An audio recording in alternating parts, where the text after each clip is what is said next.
Welcome in to the New Orleans Saints podcast, hosted by Erin Summers and John DeShazier. You'll hear from players, coaches, broadcasters, and writers who cover the team on a daily basis. The New Orleans Saints podcast starts right now. Here's your hosts, Erin Summers and John DeShazier. Welcome into the New Orleans Saints podcast. I'm Erin Summers, joined by my co-host, John DeShazier. We have a special guest today in Saints defensive tackle Khalen Saunders. However, you may recognize him on the offensive side of the ball as well when we get close to the goal line, when he comes in as the fullback. He really does do it all, and he is a fascinating person on and off the field. Let's bring in Khalen Saunders. Khalen, thank you so much for joining us on the New Orleans Saints podcast. This is the second time you've gotten to pod with us. The first time you did it when you signed. How different are things now? Very different. I'm more comfortable in the city in general, and I'm more comfortable with the team and, just my teammates and everything else regarding that. So yeah, it's been a 180 since that last one. Yeah. Halfway through the season, pretty much. How would you evaluate things that you've been able to do? Personally, I know I can play better. As far as my actual play, I know I've been doing a few things good and stuff like that. But that's just the nature of an athlete. You always expect more out of yourself. So I want to get that run defense in order and get those rushing numbers back down, because that's something that I take pride in being a big part of. And, we've been letting up a lot of scrambles and stuff like that affects our rushing total. So I just want to get that in check and, get back to being one of the top rushing defenses in the NFL. So that's been my goal. I think I've, had some good plays here and there, but overall, I want to take it up to a little, another level. All right, we're not going to PFF you here, but what's your grade on yourself on defense? I would say, I don't know how strictly PFF grades, but I think I would say, if let's just say a 90 is playing like, pretty good or perfectly, I would say I would put myself around 79-ish, somewhere around there, like, as far as the overall grade, because I've been making plays and, the totals and stuff, like tackle totals and stuff like that look decent and stuff. But I want to make, me personally, I want to make more positive plays, get some TFLs, get some sacks and stuff. Tackles are good, and especially when they're, for 1 yard gain and stuff. But that type of stuff don't really show up. Don't nobody know where the tackles were made. They just know, okay, you got 20-something tackles, whatever. But I want to start making those plays that, those splash plays. That's my next step in progression in this team. Splash play. One of those tackles was like 40 yards down the field against the Colts. Yeah. Now, big fella, you were moving. So, what's that about? I mean, was that one of those where you just kind of saw the play continuing and you were like, okay, I might have a chance to get here? Yeah. You always follow the ball. DA preaches that and stresses that. And then even before he kind of, stressed that to the team, that's always just been my mantra. I'm trying to get towards the ball. You never know, the ball can pop out late and get a scoop and fumble recovery or something like that. So, I'm just flowing towards the ball and, guy made a good move. And so I just had to set my angle and go get him. And that's one thing my dad taught me really well growing up is angles. Like, you ain't nobody faster than you if you got the right angle. So. Now, we asked you about the defensive grade. All right, the offensive grade. Where are you putting yourself? Yeah, that might be higher. That might be higher. I think that might be in the 90s right there. Now, when you go in fullback, Khalen, if you guys have watched the Saints lately, he goes in and plays fullback. So when you go in at fullback, I would. What are you guys? 2 for 3? Yeah, it depends on how you want to put it, because we had a couple plays like with AK that, we didn't score, but we gained, like we got right to the goal line and then we scored the following play. So it's like, it depends on how you want to define a win. They're only quote unquote losses. There's only been 2 out of about, like, I want to say 6 or 7 times I've ran. And one of them was this past game. The safety came and cut me. I don't know if it was legal or not. Man, we ain't talking about. I don't think that's supposed to be legal. Yeah, right? I got cut, so that might have been that goes to decision right there. I don't know if that was a win or a loss, but then, and then the other one I know, they kind of, I think it was Jacksonville. It might have been they kind of knifed in there and created a negative play. So those are the two I remember that was like, okay, those weren't obviously wins, but everyone since then, or outside of those ones, was definitely positive plays. Now, when you go in, first, what do they call the package? And two, how much do you look forward to being the lead blocker and where guys do have to make that business decision? Do I take this dude on, or do I go out for the rest of the season? Yeah, well, I mean, the names, I got a couple now. See, if it started off as just one package, but now I got like 3 packages, so I got different names. Versatility. So, you seen the one, you got the one where, I'm in there like more fullback roles, and then you got the one where it's like me and Taysom just in the backfield, and I'm more of a running back role, and then you got the one, you saw at the last couple plays of the game where I was in the receiver and had win the motion. So, like I said, they each got different names, but for the most part, anytime you hear anything with Bink in it, that's how I'm coming in. I got to ask you this, okay? You go out for a pass and you get doubled. They bracketed you. I mean, Now come on. Were you expecting that? Because I don't think anybody was. And 2, were you disappointed at the non-opportunity to catch a touchdown? Yeah, no, I wouldn't say I expected the double, but at the same time, I wouldn't say I didn't expect the double. If these guys are watching their film and doing their research, then they know that that's a threat. But no, in reality though, I was excited. I definitely wanted to get a touchdown and get the ball. But when I looked at the play and saw how open Juwan was, I was like, oh, well, I mean, I could have threw that one. Yeah, I could have, So I wasn't, too much worried about it. But there is definitely, a level of excitement and just energy and stuff that comes with, me coming on the field but not only just that, it's not like a gimmicky thing. It's like, it's excitement, but because it's like, oh, we're about to execute this really well. You know what I mean? It's not oh, this is a gimmick play. Let's, it's a joke. Like, no, we're excited, but Khalen's coming in because he's going to do this job seriously. And, that's kind of my mantra with it. So, but yeah, I can't lie. I wasn't expecting the bracket coverage though. I wasn't. So now we've gone over your positions before. We've got defensive tackle. Yeah. We got linebacker. Yeah. We got tight end now. Tight end. We got the Bink back. Yeah. And what's the D end? No, not D end. No. We got linebacker, D tackle, fullback. Oh, fullback. I didn't put tailback. Because fullback and tailback, those are two different things. You know what I'm saying? Like, when you got somebody behind you, you're a fullback. What you can do? You know what I'm saying? I done had my packages. It's just me and Taysom. Gun, split gun, like. And so tailback, fullback, tight end, receiver, because the one I just went in motion, and then linebacker. Yeah, so I got like 6 positions under my belt in the NFL so far, and what people don't know is I actually am the second string punter as well. I did not. You know what? I was today years old. Yeah, when I found that out. Right, right now. They didn't know. They don't know. Oh, you really? Have you practiced that? Do you take kicks? No, it was 1 week that I did like a couple times, but then that was when the fullback stuff started picking up, and I was like, all right, I'm can't be all 3 phases. So do you go in every day asking for more? Absolutely. I am a football player. Like, do y'all understand what I'm saying? I mean, I've seen the videos. I've seen you do the backflip. Yeah. So you're an athlete now. I will give you that because you you never catch me backflipping off nothing. Yes, I'm a player of the sport, man. Whatever, like I said, whatever's needed. It doesn't take long for me to acclimate to it, and I can go out there and do it.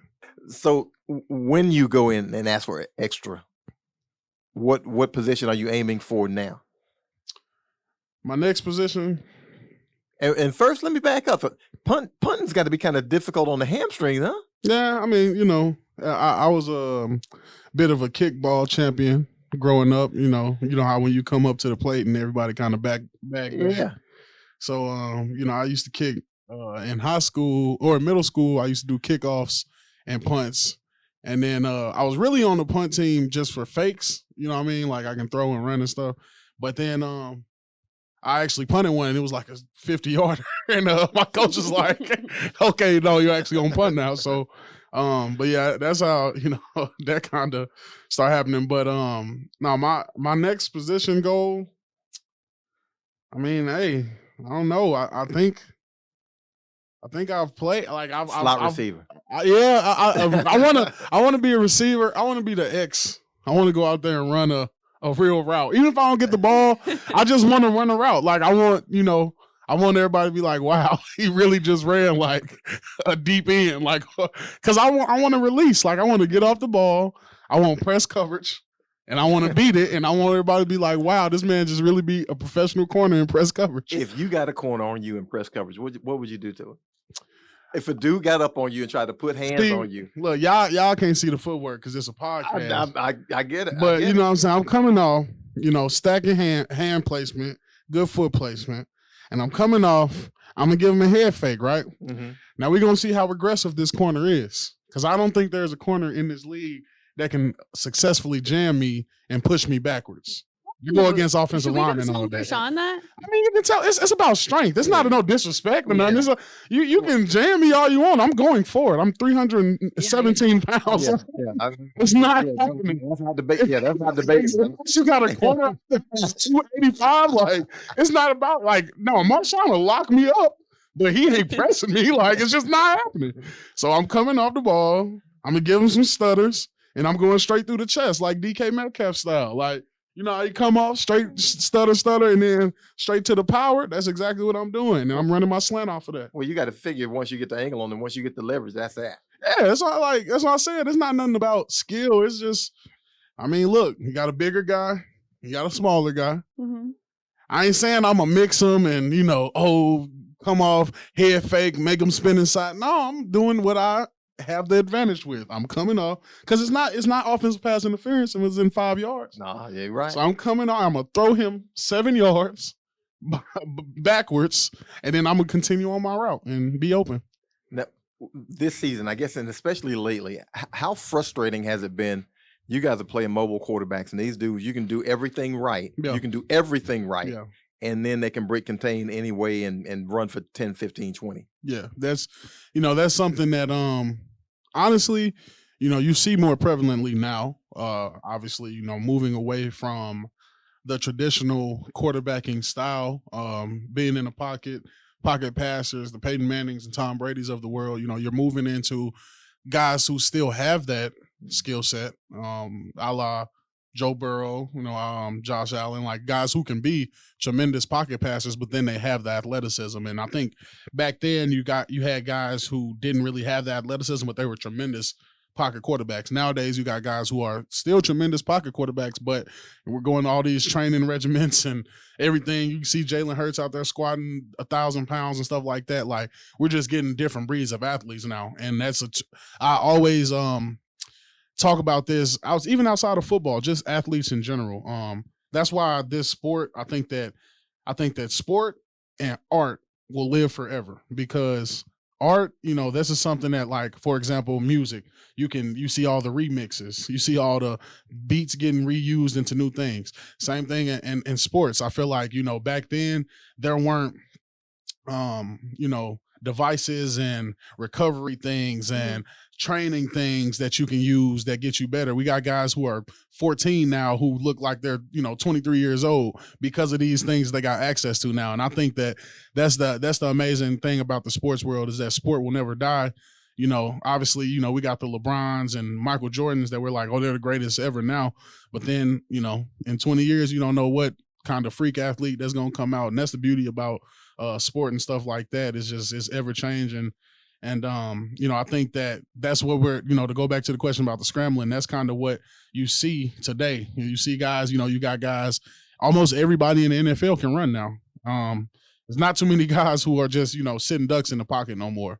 I love Tom Brady and all that, but that was about the last one. Now he gone, Matt Ryan and them. Like, ain't too many more Matt Ryans and Tom Brady's and stuff like that now. It's a lot of guys who can, get out. And so I think that, we just got to be hyper aware of that as a defense and since we are hyper aware of that, and that'll force us to stay within our assignment a lot better, and just trying, make sure we're not allowing guys to get the free stuff and the cheap yards. Absolutely perfect transition, because this man's talking about music. We know you got are budding in the music industry, folks. This dude can sing. He can sing. And I will suggest, if you ever see him on the street, he might not do it, but ask him to sing Bobby Caldwell. Ask him to sing Bobby Caldwell.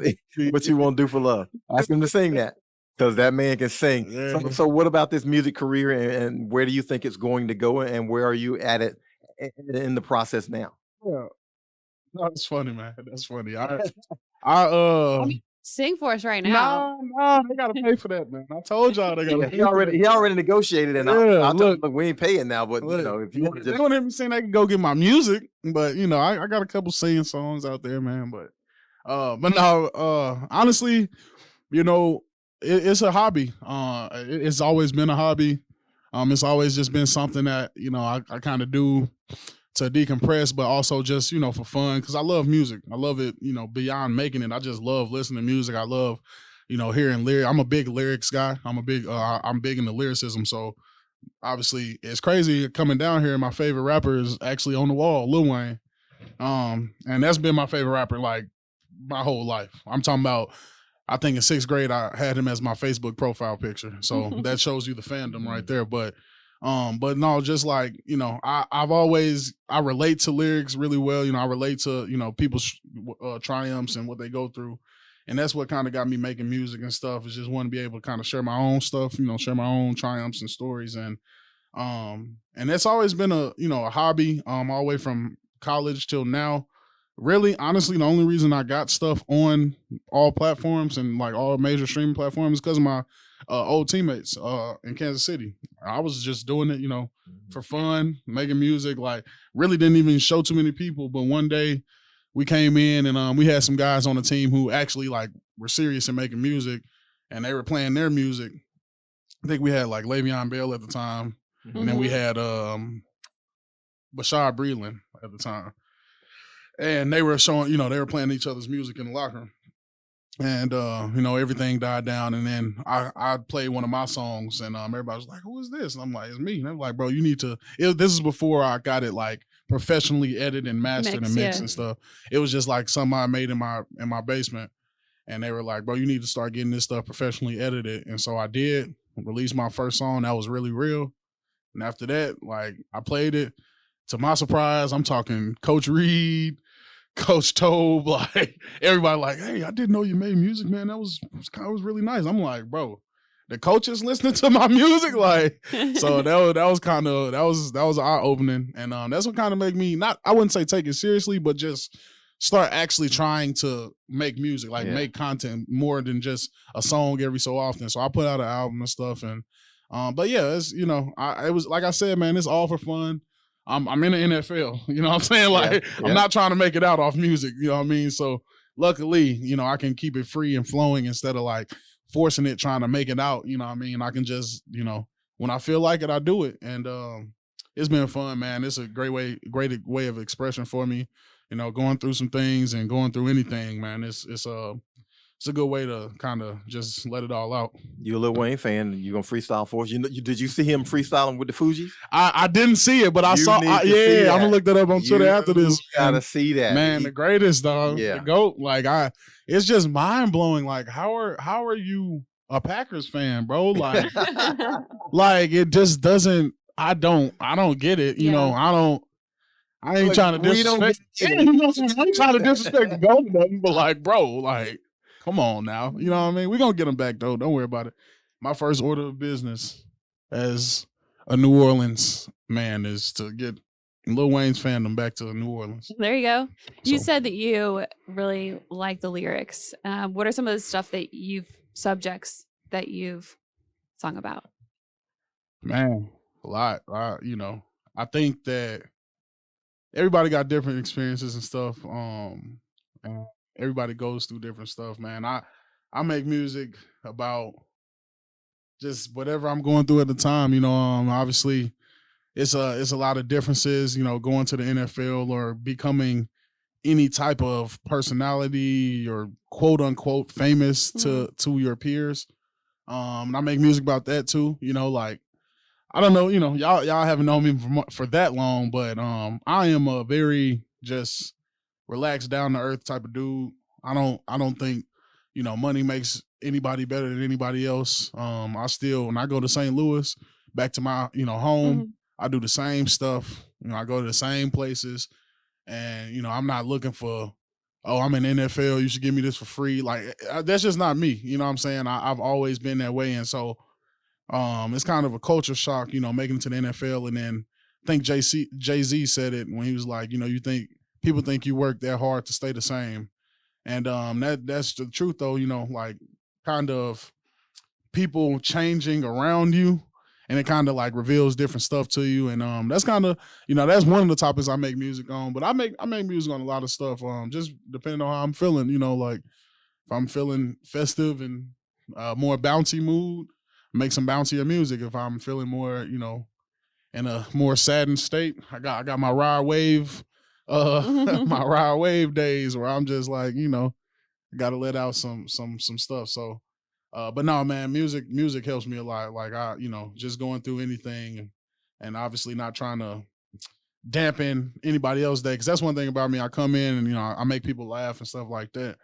And, you know, some days it's harder to do that than others, you know, with going through things, whatever you're going through personally. So I think that, you know, that's where the lyricism comes in. You know, guys can, like, I listen to Ride Wave sometimes and I'm like, man, this dude, you know, going through some of the stuff you go through, and it just makes it fun, man. It makes it relatable when you get to meet those guys. It's like, wow, man, you know, you're a real pioneer for this, and I appreciate you. Hey, better locker room DJ. I think I know the answer to this one. Either Malcolm or Lynn Bowden. You know I gotta go with my boy Roach. Big Roach, man. That's my brother, man. Me and my dog Roach. No, he be having me Malcolm come in and mellow it down, and then Lynn's over there like yesterday. He blasted some country yesterday. That was like, dude, threw you for a loop, huh? Yeah. Where Lynn go to? Kentucky or something like that? Yeah, he went. Yeah, makes sense. Yeah, makes sense. Now my boy Roach, man. Me and Roach. That's my dog. Ever since I came here, me and Roach have been locked in. We come over all the time. Me and Roach actually made a couple songs together, man. I'm gonna have to introduce y'all to Big Roach on the track. Yeah, now we got to find out. Has he played it in the locker room? We just missed it. I think he did play it in the locker room a couple times, man. It's unedited though. You know, it ain't cleaned up yet, but we gonna get it there. Actually, Max Garcia, he makes music as well, and he's really good. He's really good, yeah. And so I'm trying to get all my musician guys in the studio with me, man. Make us a Saints album. I was about to say Christmas album. Who's gonna you gonna lead? Come on now. You know, I'm Michael Jackson when it comes to this. Like I ain't, you know, not you gonna leave the group? Yeah, no. No, I'm just saying, like, come on now. You know, it's when you just look at the room, you can scan it and be like, who's the natural? Well, you're the natural lead. Yeah, absolutely. Having heard, it's no doubt. But Roach ain't bad. Roach ain't bad. But that's, you know. He probably back up. Well, I think you're going to be a better performer, right? Because you like to dance as well. Absolutely. That's what I said. Like, it's no question. Like, you're talking about Bink Jackson. Like, you know, it's very apparent when you walk into the room and you're like, you know, who commands the room? It's Bink. Yeah. You can't deny it. Okay, so we got you. We got Malcolm. You need 3 more. Max. Because we gotta have the old edition. Cam can sing? Oh yeah. Cam be out there. High pitched voice. Cam be belting. Cam be in there singing all the time. I don't know. What about Jameis? Oh yeah, Jameis. Oh, and then that's the stage presence right there. Yeah. Cam, Roach, Jameis, and Bink. Jameis might have a little Bobby in him though. No, for real though. That's my dog though, man. I love Jameis, dog. That's one of the people who, like, me and him together, you know, for our little, my few offensive plays I get down there, me and him just joke around and stuff. And, like, that to be a fly on the wall in some of me and Jameis's conversation, I know that would be amazing. I would love that. I would love just watching you at practice because it's very animated. I don't know what you guys are talking about, whether it's you and Roach, Jameis, whoever. It's always fun. You've been doing the Captain's Corner this year. How did that come about? What does that entail for people that aren't familiar with it? So the Captain's Corner is it's a in-house production that the Saints program have been doing. I'm not sure how long. I know it's been a long time. And it's something that at first it kind of started off as a way to get to know your teammates. It was just more so like pictures and more of a slideshow, if you will, like of just like how, okay, this guy's from here, grew up here, went to college and high school in these places, and that's how it kind of started off. And then further down the line, I believe who said Petrie, Kevin Petrie. Kevin Petrie, he switched it to having a host, like an actual physical host that asked the questions instead of just kind of putting the pictures up and kind of narrating it. And so that's where the host part came in a few years back. And then it kept going. I've been informed like Mark Ingram was the host at one point, and then Craig, I can't think of his last name. Craig Robertson. Robertson, yes. Yeah, Craig Robertson. He was the host at the and that's what kind of made it what it is today. And Craig, Craig has some silliness. Yeah. And that's what I heard. That's what I've been told. Craig that's what I've been told. So how it came about, I got signed down here, and it was starting to get back towards where the season was starting up, and the Captain's Corner is something that is an in-house production that they show every Saturday. So we're getting up, first Saturday coming up, and at first I guess Cam was the host. Yeah. Originally, or not originally, but he was the like interim host or whatever you want to say. You can't keep Cam's attention span long enough to do what he's unless supposed to it is for money. Like, unless you paying him for Captain's Corner, is if you're a paid sponsor, absolutely.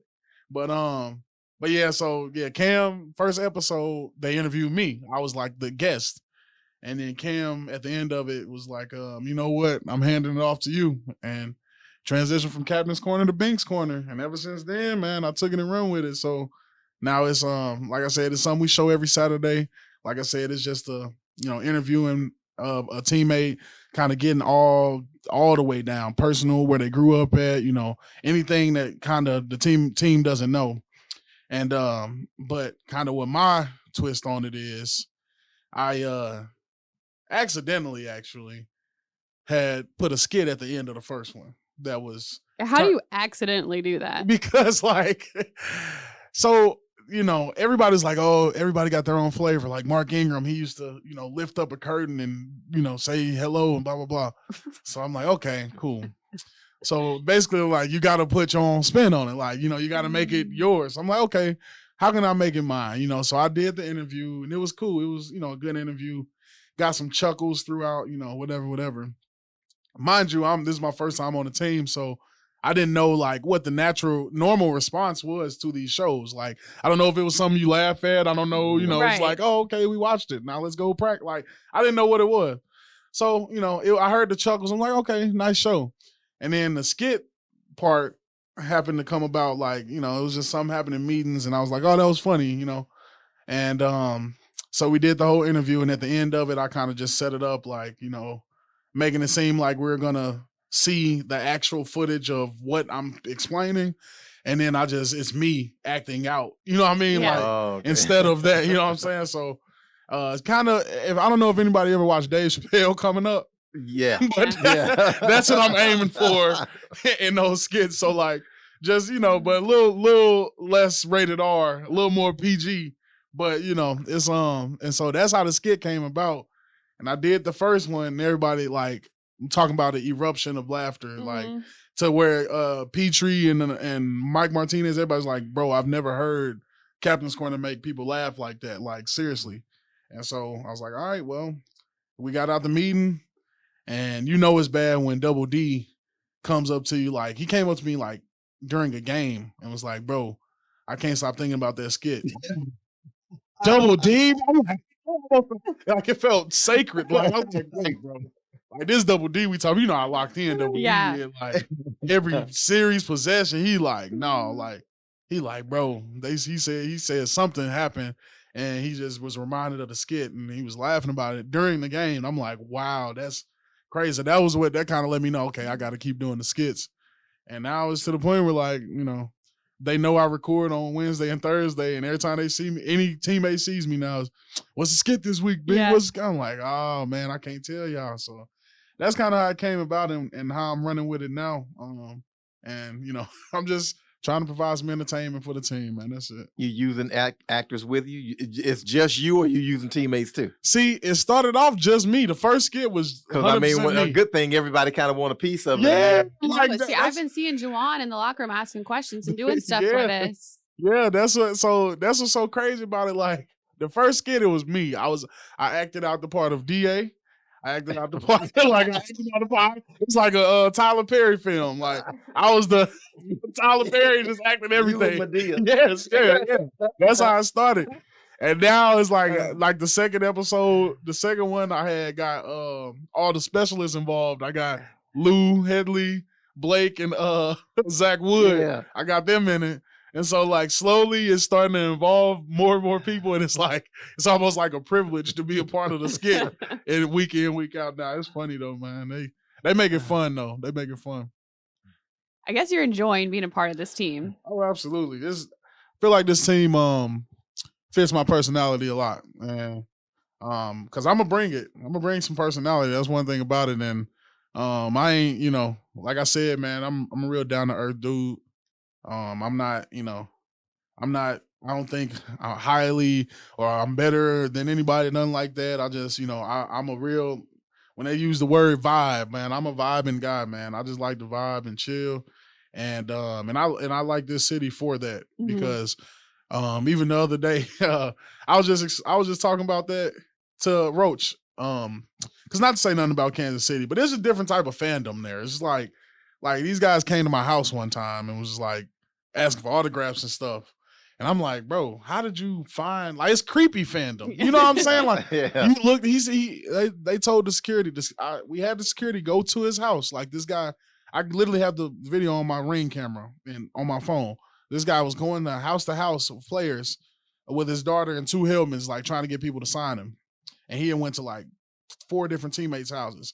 So we told the team security and, you know, they got it handled and stuff like that. But like that compared to like here, you know, I went in the gas station. He's like, Big Saunders? I'm like, yeah. He's like, boy, you're the greatest fullback ever, man. Like, you know, I'd rather that. Like, I'd rather that interaction than you at my front door trying to get some signatures and stuff. So, but you know, that was a different experience. But yeah, man, like I said, I just, you know, it's just a lot of, me use a New Orleans word. They like to joust down here, and I like it because you know, that's a St. Louis and New Orleans got a lot in common. And the word ain't jousting in St. Louis, but it's a lot of jousting going on in St. Louis, and that's why when I came down here, like that's why me and Roach clicked so perfectly and so quickly because you know him being from Baton Rouge, me being from St. Louis, it's like. I didn't know it was so many similarities between, you know, the two cities and New Orleans, Baton Rouge, like Louisiana in general, and St. Louis. Like I did not know till I came down here, and they're like, you know, it's a lot of similarities. And so I've never lived in the South. I've actually never lived anywhere other than the Midwest because I went from St. Louis to school in Western Illinois to playing in Kansas City. So this is my first time really living geographically, you know, in a different region. And I've definitely been enjoying it. I've been enjoying the weather, been enjoying, you know, the food, the people, everything. And I'm enjoying my time. Yeah, it's a laid back place. Excuse me, a laid back place. People leave you alone. Yeah. What it Lizzie bon ton roulé or whatever, how you let the good times roll. Yeah. You know, we're just you know, I say we. I've been here long enough to where I say we now. Man, that's you are a resident, man. No, I'm from Georgia, so I, you know, my wife's always like, you know what? I'm like, look, you're gonna have to take me back to Georgia and put me in the ground. You can't do that here. But but I've been here for more than half of my life now, so I just said we. But yeah, it's a laid back place. People will leave you alone, and I love it. You know, you can enjoy your celebrity or not, but they'll just. That's what it is. Yeah. Like you can use it if you want. You know what I mean? It's not like it's not on all the time. And I really like, you know, people don't understand how much you appreciate that. Like being treated like a normal person, and you know, obviously when you want to use the "I play for the Saints" card, you can use it. But you know, it's like sometimes, you know, I just want to do this or go to a restaurant, do, you know, something normal and not take a picture and stuff like that. And credit to this city, man. They like, they treat you like family for real, and you can see that even though the organization, like this organization, just treats you like family. Like I've only been here. I mean, y'all know when I signed, and since then till now, it's like it feels like I've been here for 20 years. You know what I'm saying? Like, and all the way down to that's also just kind of a test of kind of the person that I am, and like I like to relate to everybody. Like for example, when I was with Kansas City and I started making music, one of my first ever songs is a song with the janitor in Kansas City. Wow. His name Pistol Pete. My boy, shout out Pistol Pete, man. But we got a song called UTEP Two Step. And that's like the janitor of the Chiefs, like, does the laundry, the towels. But that's like, I treat everybody with that type of respect. He told me I make music. I say, cool, let's make a song. And we made one. And that's like type of person I am, like the equipment staff, the trainers, you guys, the media staff, everybody. Like, I'm sure you guys can see in the locker room, guys like coming up and interviewing, talking to me because I'm treating everybody like that. No, it's not just, oh, you guys are in the house, let me treat you better. And I don't want to talk to, no. I'm gonna give everybody their answers, and I'm gonna try and thoroughly answer what I can, and give you guys because you guys are here to do the job, and I respect you guys, and I respect what you guys are doing. So that's just me, man. That's just me, and I feel that reciprocated from this city, man, and I love it, and I love being down here. Well, that's one thing I think everybody can appreciate is the accountability. Win, lose, draw. Yeah, you stand firm, and you Win, tell lose, us what we draw, need to man. know. Yeah. Lose or draw. I mean, you've been a joy to have around. I got to know, is there anything you're not good at? Well, that's a hard question because hey, I'm not good at a lot of things. I just don't do them. I'm not good. Wait, once I found out I wasn't good at it, guess what? I wasn't gonna be good at it no more. I wasn't gonna keep doing it. Like so, I'm at that point in life. That age where you roll with your strengths and you go with them and you don't look back. So I do a lot though. I do a lot, man. I try to keep my brain working, and then you never know. You never know when those talents might come into play. Like I play piano, and I might have to use that for a skit next week. So.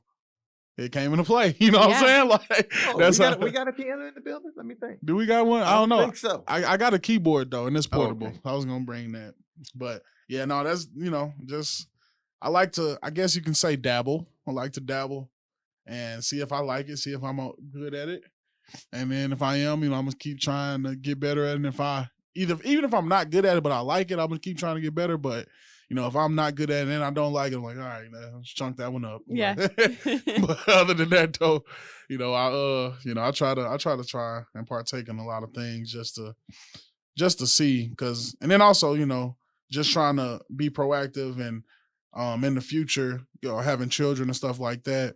I just want to make sure that whatever they are involved in, that I have some type of hand in, whether that be music, I got 2 daughters and a son, and the whole dance world is taken care of by my brother. So I ain't got to worry about that. But if they want to dance, I'm sending them that way. If they want to do music, like I know how to do music. Any sports, hopefully they do sports, but any sports, it's going to be taken care of. Got all the training facilities, all the stuff like that. So all my goals, man, are just focused on, providing for my kids and being better, being a better father, and, just trying to make sure that I put my future generations in the best possible position, because I'm good. I mean, I'm like I said, I'm content. I don't need millions of dollars a year to live off of. Like all of that stuff is put up and going to my kids. I can live off $100,000 a year, man, and be completely fine and don't have to worry about nothing else. So that's that's just kind of my mindset, though, I guess you can say. Yeah, setting them up for the future. Yeah. Definitely. Yeah, absolutely. I appreciate the time. You have been more than generous. It has been so much fun talking to you. So thank you for joining us today. Yeah, no doubt. Thank y'all for having me. Anytime, man. Really appreciate Khalen taking a ton of time with us today to break down some football and talk about his interests outside of football. Such a fun person to talk to. Looking forward to this game that the Saints have against the Vikings this weekend, Sunday, 12 o'clock on Fox. It is their last game before the bye week. We're at 5-4 right now, first place in the NFC South, looking to continue to pad those stats, that standing heading into the week off before we will be at Atlanta. A lot going on in the second half of the season. We want to give a shout out to one of our partners in Hancock Whitney. With Hancock Whitney's Opportunity Mortgage, you can purchase or refinance a home with as little as $0 down. Call 1-866-994-3164 to check eligibility. Hancock Whitney Bank, member FDIC, and equal housing lender. NMLS number 454781. Thanks for listening to today's podcast. You can catch John and I on the pre and post game show ahead of the Saints game and after the Saints game this Sunday. It'll start at 11 o'clock Central, and then right after the game on NewOrleansSaints.com or at Saints on X/Twitter. Looking forward to another Saints win. Enjoy the weekend, Saints fans. Thanks for listening to the New Orleans Saints podcast. Join us 3 times per week on NewOrleansSaints.com, the Saints mobile app, or you can download the podcast on iTunes. We'll see you next time, right here on the New Orleans Saints podcast.